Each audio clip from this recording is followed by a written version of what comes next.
A las 10:07 de una mañana gris de 1944, la carretera frente al cuartel general del Tercer Ejército parecía estar perdiendo una batalla contra la guerra, surcos llenos de agua estancada.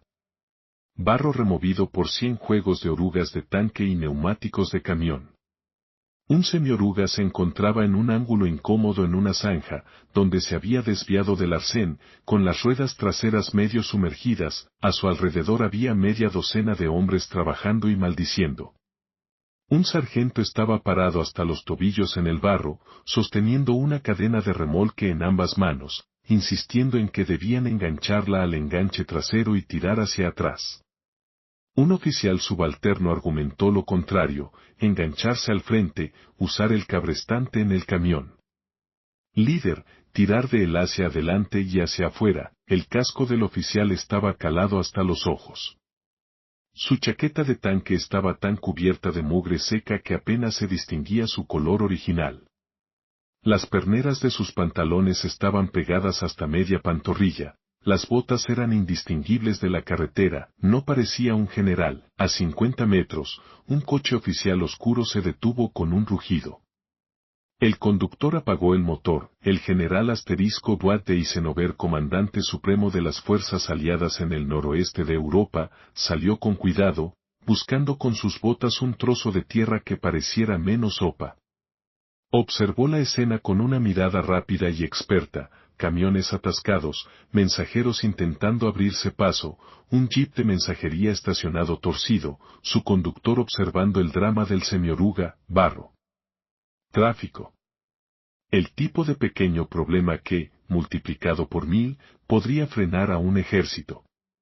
¿Dónde está el puesto de mando del general Patton?, preguntó Ike al policía militar más cercano. Siga recto, señor, respondió el hombre, señalando una granja con una antena de radio y un grupo de tiendas de campaña. Eisenhower comenzó a caminar de esa manera, con el abrigo abotonado y la visera de su gorra bajada para protegerse de una llovizna fina y persistente. Al pasar junto a la zanja, la discusión entre el oficial y el sargento se hizo más fuerte. Te lo digo, dijo el oficial, con la voz entrecortada por el traqueteo del motor al ralentí, si la jalas hacia atrás, solo vas a hundir esa rueda más en el lodo. Engánchala aquí, inclínala. El tono era cortante, sin complejos. Un patricio de la costa este con un toque áspero. Eisenhower dio 3 pasos más, luego se detuvo. Él conocía esa voz. Él se giró. El oficial embarrado levantó la vista, molesto por la distracción. Por un segundo, y que solo vio un rostro manchado de aceite y tierra, la barbilla sin afeitar y una mirada feroz. Entonces su mente hizo el pequeño ajuste. George, dijo lentamente, con una sonrisa en la comisura de sus labios, no pareces mucho un general. El otro hombre sonrió, echándose el casco hacia atrás con el dorso de la mano. Bajo la mugre, la nariz aguileña y los ojos de piedra eran inconfundibles. El teniente general George S. Patton, Jr., comandante del Tercer Ejército, estaba en la zanja con grasa en los dedos y barro en las botas. Eso es porque no me comporto como tal, replicó Patton. Me comporto como un soldado. El sargento a su lado intentó, sin éxito, reprimir una sonrisa. Los demás soldados intercambiaron miradas entre los dos generales con los ojos muy abiertos, y que meneó la cabeza, medio exasperado, medio cariñoso. Será mejor que despejen este camino en unos 10 minutos, dijo.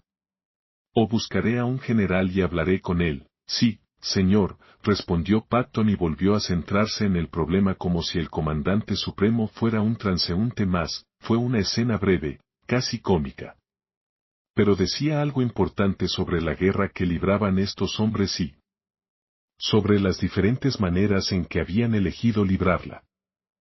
Para entender por qué importaba, hay que entender quiénes eran antes de ese camino fangoso y que pensaba cada uno de ellos que debía ser un general. Dwight Eisenhower y George Patton se conocieron en un ejército diferente, en una guerra diferente. En aquel entonces, ninguno de los dos llevaba estrellas. En 1917, cuando Estados Unidos entró en la Primera Guerra Mundial, Eisenhower era un oficial prometedor, pero frustrado. Había pasado años en el ejército en tiempos de paz, yendo y viniendo entre puestos, entrenando tropas y observando cómo otros hombres se dirigían a Filipinas y México. Cuando Pershing llevó las fuerzas expedicionarias estadounidenses a Francia, y que deseaba desesperadamente ir con ellos, en cambio, lo mantuvieron en Estados Unidos como oficial de entrenamiento. Aprendió a organizar campamentos, mover unidades y planificar ejercicios. Aprendió más sobre mapas que sobre barro. Él nunca escuchó un disparo efectuado con ira. George Patton tenía, en México, en 1916, había cabalgado con Pershing en la expedición punitiva, persiguiendo a las fuerzas de Pancho Villa. Lideró una famosa incursión en automóvil que mató a varios de los hombres de Villa y regresó al campamento con sus cuerpos atados a los guardabarros de su auto, en Francia, en 1918. Se convirtió en uno de los primeros oficiales de tanques estadounidenses. Comandó la primera brigada provisional de tanques. En Saint-Miguel y posteriormente en Meusergonne, avanzó a pie delante de su Renault, blandiendo su pistola y gritando a sus hombres. Él resultó herido mientras lideraba el ataque y se negó a retirarse hasta que éste hubiera finalizado, mientras que Eisenhower aprendió a mover divisiones con lápices de grasa. Patton aprendió a moverlas cargando desde el frente. Después de la guerra, sus caminos transcurrieron entre trabajos de personal y escuelas. Eisenhower impresionó a su superior. Res discretamente. Escribió una ingeniosa crítica de la defensa planeada de Filipinas. Abogó por un mejor entrenamiento y una mejor doctrina de armas combinadas. El general George Marshall se fijó en él y archivó su nombre en la lista de lo entiendo. Patton se hizo notar más ruidosamente, escribió artículos sobre tanques. Dio discursos sobre la guerra mecanizada con pantalones y botas que lo hacían parecer salido de un cuadro napoleónico. Leyó a Rommel y Guderian antes de que la mayoría de sus compañeros los conocieran. En 1942, cuando Estados Unidos tuvo que elegir hombres para enviar al norte de África, Marshall y Roosevelt eligieron a Eisenhower para un trabajo incómodo y mal definido, no dirigir un solo ejército, dirigir una coalición, y que tuvo que lidiar con Roosevelt arriba, Churchill a los lados, De Gaulle en diagonal y un nido de serpientes de egos británicos y estadounidenses abajo. Patton recibió una tarea diferente, después de que el segundo cuerpo de los Estados Unidos fuera derrotado en el Paso Catherine en febrero de 1943, alguien tuvo que intervenir y ponerlo en forma. Eligieron a George. El primer día de Patton como comandante del segundo cuerpo en el norte de África se convirtió en leyenda. Llegó vestido de gala. La correa del casco se ajustaba bajo la barbilla. Cinturón Sam Browne. Pistolas con empuñadura de marfil. Ordenó a la policía militar que empezara a multar a cualquier soldado que no llevara el uniforme adecuado en la zona de guerra. No más chaquetas desabrochadas. No más manos en los bolsillos. A algunos de sus hombres, escondidos en sus trincheras, eso les pareció una locura. Bromeaban diciendo que al nuevo general le importaba más su aspecto que los alemanes. Luego observaron lo que pasó después. Pasó días y noches moviéndose a lo largo de la línea, apareció en trincheras y refugios, preguntando a soldados rasos y sargentos dónde estaba realmente el enemigo, cómo era el terreno y qué necesitaban. Regañó a los oficiales que se quedaban demasiado atrás. Exigió patrullajes más agresivos. Se presentó en las posiciones de artillería y les gritó que dispararan más rápido. Trasladó su cuartel general hacia adelante, más cerca de los cañones de lo que la mayoría de los comandantes de cuerpo se habrían atrevido.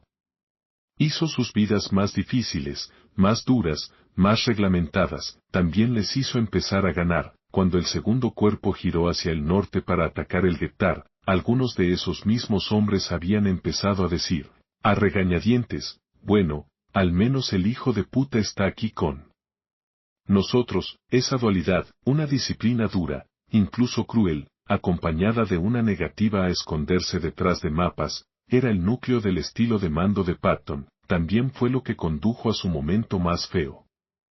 En Sicilia, en 1943, visitó hospitales de campaña, iba de cuna en cuna hablando con hombres con extremidades vendadas, heridas de perdigones y malaria. En una tienda, se encontró con un soldado que no estaba herido físicamente. El hombre temblaba, lloraba y decía que no podía volver al frente, lo que hoy llamaríamos estrés de combate severo. Patton solo vio cobardía, le dio una bofetada al soldado, lo maldijo y le ordenó que saliera. Unos días después, volvió a hacerlo con otro hombre. La noticia de esos incidentes llegó a Eisenhower. No había barro ni grasa entre ellos entonces, solo letras, y que estaba furioso. Pero también sabía que necesitaba a Patton en la siguiente fase de la guerra. Le escribió una reprimenda privada que cortaba como un látigo, ordenándole que se disculpara públicamente y que nunca más volviera a comportarse de esa manera. Patton obedeció, se disculpó con los hombres, con sus unidades y con el personal médico. Estaba conmocionado. Por primera vez en su carrera, estuvo a punto de ser relevado en desgracia. Eisenhower lo mantuvo a raya por un tiempo después de eso. Pero cuando llegó el momento de planificar la invasión de Francia, y que sabía que, una vez logrado el avance, alguien tendría que tomar esas divisiones blindadas y de infantería y lanzarlas al interior de Alemania. Él sabía quién quería que sostuviera esa lanza. En el verano de 1944, sus papeles ya estaban completamente definidos. Eisenhower se encontraba en la cima de una pirámide que incluía millones de hombres y miles de vehículos. Su labor consistía en equilibrar los planes británicos y estadounidenses, abastecer de combustible y municiones a los puntos adecuados e impedir que la coalición aliada se desintegrara. Rara vez se acercaba a la línea de fuego. No por miedo, sino porque su verdadero campo de batalla era la maraña de decisiones y egos que podían paralizar un frente con la misma seguridad que un contraataque alemán. Patton comandó el Tercer Ejército. Surgió al este de Avranches en agosto de 1944, abriéndose paso a través de la brecha creada por la Operación Cobra. Como un río blindado, se expandió, un brazo hacia Bretaña, otro hacia el Sena, y luego todo giró al este, hacia la frontera alemana. Patton había sido desatado. Dirigió el Tercer Ejército tal como siempre había soñado dirigir una guerra, dormía poco. Conducía constantemente, su vehículo de mando, a veces un Dodge equipado con radios y banderas, a veces un jeep destartalado, era una imagen habitual en los mismos caminos que utilizaban sus tanques. Se detenía en los cruces de caminos donde los parlamentarios luchaban por desenredar el tráfico y dirigir personalmente los vehículos, con su pañuelo naranja ondeando y su voz interrumpiéndose por el ruido del motor. En un día de agosto, recorrió más de 300 millas de la línea del frente en su automóvil, visitando todos los lugares, desde los cuarteles generales del cuerpo hasta los puestos de mando del batallón. Apareció, sin previo aviso, en puentes en construcción. ¿Por qué carajo no se hace esto?, le preguntaba a un capitán ingeniero agobiado. Estamos esperando las secciones del puente desde atrás, señor, decía el hombre. Llévenlos del siguiente puente, espetaba Patton. Díganles que el Tercer Ejército llega primero. Luego desaparecía envuelto en un charco de barro, se presentó en las baterías de artillería.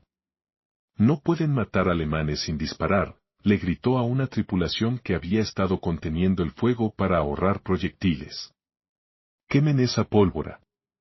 Se adentró en las posiciones de infantería, su personal exasperado, los hombres de seguridad con los nudillos blancos al darse cuenta de que su jefe estaba parado bajo los árboles caídos. Un joven soldado en Normandía recordó más tarde haber visto a un general caminando junto a un seto, con el casco bien abrochado y las manos entrelazadas tras la espalda, mientras los proyectiles caían no muy lejos de allí. Pensé, ¿quién es ese viejo loco?, dijo el soldado. Entonces alguien susurró, ese es Patton. A partir de entonces, cuando las órdenes llegaban con membrete del Tercer Ejército, tenían peso, no solo por el águila en la página.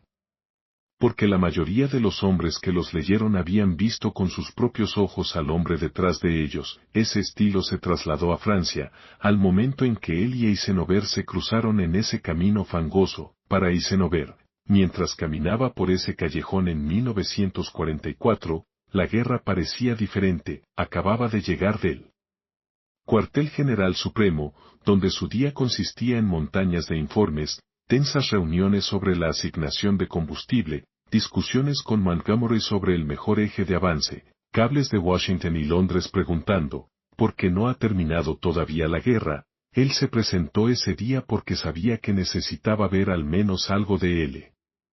A realidad que estaba dirigiendo, el olor a lana mojada. El sonido de las cadenas sobre las ruedas dentadas. Los rostros de hombres que no eran solo pequeñas flechas en un mapa mural. Su intención era hablar con Patton en un puesto de control en una granja, bajo un techo, con radio, mapas y café. En cambio, lo encontró aquí, en una zanja, con grasa en las manos. Quizás, en otro estado de ánimo, se habría sentido tentado a reprenderlo. ¿Qué pasaría si un proyectil alemán perdido impactara a este semioruga ahora mismo? ¿Qué pasaría si, como comandante del ejército, recibieras metralla en la columna vertebral, pero y que conocía suficiente historia como para entender que mantener a los comandantes demasiado seguros tiene un coste, pero también lo tiene exponerlos demasiado? También entendió algo más, había elegido a Patton precisamente por esta cualidad, porque cuando le pides a un ejército que se mueva más rápido que su zona de confort, quieres que el hombre a cargo esté bajo la misma lluvia y oliendo el mismo barro. Más tarde, les diría a sus subordinados, Patton no es un hombre que elegiría tener conmigo en una trinchera, pero es el hombre que elegiría para comandar el ejército en el campo de batalla. Ambas partes eran ciertas. Patton, por su parte, sabía exactamente lo que estaba apostando. No era imprudente en el sentido de las caricaturas, él estaba calculando. Comprendió que si su presencia física en un cuello de botella acortaba incluso una hora el retraso, esa hora podría significar cientos de soldados alemanes menos en posiciones próximas cuando llegaran sus elementos principales. Podría significar menos bajas de sus propios hombres en un asalto frontal contra una línea formada apresuradamente. Lo sopesó frente a la posibilidad de que un proyectil calibre 88 cayera en el lugar equivocado. Decidió, una y otra vez, que valía la pena correr el riesgo. No siempre extendió ese cálculo más allá de su propia piel. Tomó riesgos con su personal, con oficiales obligados a acompañarlo, lo que a algunos les disgustó, pero allá abajo, donde estaba el barro, con hombres como el sargento al lado de ese semioruga, importaba.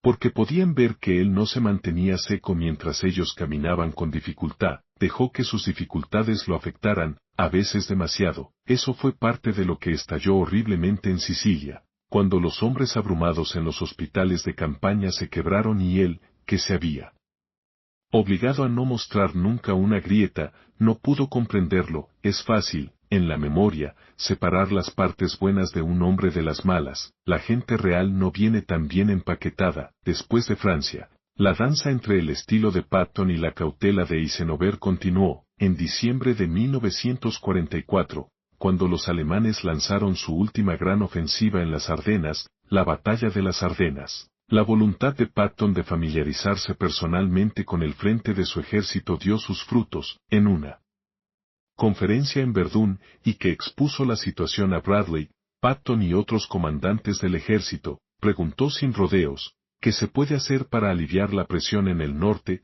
Patton, que ya llevaba semanas pensando en la posibilidad de un ataque alemán y había enviado personal para planificar discretamente las contingencias, dijo que podía girar al tercer ejército 90 grados y atacar el hombro sur del saliente. Cuando preguntó Ike. En 48 horas, dijo Patton. Muchos en la sala pensaron que estaba alardeando. No lo era, porque conocía, como pocos a ese nivel, la disposición exacta de sus divisiones. Los caminos que utilizaban. La capacidad de los puentes. La disponibilidad de sus columnas de combustible. Sabía esas cosas no solo por los papeles, sino por los días que había pasado conduciendo entre ellos. Patton cumplió su promesa. El relevo de Bastogne por elementos del Tercer Ejército se convirtió en uno de los momentos culminantes de su carrera y uno de los puntos de inflexión para detener la ofensiva alemana. Se puede trazar una línea, tenue pero real, desde aquella mañana en el barro con el Semióruga hasta la capacidad de hacer pivotar un ejército entero en medio de una tormenta de nieve. Ambos nacieron de la negativa a permitir que su comprensión de la guerra fuera puramente abstracta, si les preguntas a los veteranos del Tercer Ejército que recuerdan de Patton, si es que aún puedes encontrarlos, no hablan primero de pistolas con empuñadura de marfil ni de discursos, hablan de presencia. Sobre su aparición en lugares donde nadie esperaba a un general, un artillero recordó que Patton apareció para observar una misión de fuego de batería, de pie, no en la retaguardia, sino junto a los cañones, con un cigarrillo en la mano y el sombrero calado. Parecía un cuervo con ese casco, dijo el hombre. Solo observaba. Sabíamos que más nos valía no fallar. Un ingeniero recordó a Patton subiéndose a la pala de una excavadora para supervisar la construcción de un nuevo puente, con el abrigo ondeando y gritando para pedir más madera. Los soldados de infantería recordaban que detuvo su automóvil cuando vio que una columna se detenía, avanzó a grandes zancadas hasta el medio del camino y, con unas pocas órdenes gritadas con fuerza, desenredó un lío que hizo que los jefes de pelotón se arrancaran los pelos. Para algunos, fue una inspiración. Para otros, un fastidio. Para todos, él estaba allí, sin lugar a dudas. Nos gusta que nuestros generales estén limpios en retrospectiva, los convertimos en estatuas y eliminamos las partes que no encajan con la narrativa que queremos. La verdad de George Patton es que fue un hombre cuyas virtudes y vicios estaban fusionados, la misma intensidad que lo llevó a permanecer de pie en el barro junto a un Semióruga atascado, indistinguible a primera vista de cualquier otro oficial, también lo llevó a abofetear a un soldado sufriente cuya herida no podía ver, el mismo hambre de presencia que lo hizo conducir cientos de kilómetros para ver a sus tropas también lo hizo irritarse ante la correcta insistencia de Eisenhower en que moderara sus palabras en la Alemania ocupada. Él creía, en el fondo, en dos cosas: esa guerra era el asunto más serio en el que un hombre podía involucrarse, y que un comandante no tenía derecho a pedir a otros que arriesgaran lo que él no estaba dispuesto a hacer. Esa creencia no excusaba sus fracasos, eso explicaba por qué, en ese callejón francés, estaba de rodillas en el barro cuando su jefe pasó caminando. Si has visto hasta aquí, eres exactamente el tipo de persona para la que existe *archivo 193945. No solo te importan los números de unidades y las flechas en un mapa, sino también la forma en que la personalidad de un hombre, para bien o para mal, cambia el modo en que se mueve todo un ejército. Entonces déjame plantearte la pregunta: en una guerra moderna, ¿quieres que tus generales sean más como Eisenhower, mesurados, distantes del frente, pensando en 3 países y 6 meses de anticipación, o más como Patton, hasta los tobillos en el mismo barro que los soldados rasos, a veces haciendo trabajos que un coronel podría hacer, pero electrizando a los hombres que lo ven? ¿Dónde cree usted que está el límite entre la presencia valiente y el riesgo irresponsable? Y si tienes historias familiares de la Segunda Guerra Mundial, quizás un abuelo o un tío abuelo que sirvió en el Tercer Ejército de los Estados Unidos o en unidades que vieron pasar las columnas de Patton, que dijeron sobre él: era el héroe de sus cuentos, el villano o simplemente el viejo que apareció cuando menos se lo esperaba. Deja tus pensamientos e historias en los comentarios. Si quieres más episodios de formato largo donde ralentizamos momentos como ese encuentro embarrado en un camino francés y los rastreamos a través de años de experiencia, doctrina y personalidad, eso es lo que hacemos aquí en *archivo 193945. Haz clic en suscríbete a archivo 193945 y activa la campana para no perderte la próxima historia que extraigamos de los archivos, porque detrás de la estatua de cada general famoso, hubo una vez un hombre real, cubierto de grasa y barro, discutiendo junto a un Semióruga atascado, intentando hacer que las cosas se movieran un poco más rápido para que alguien más tuviera una mejor oportunidad de vivir.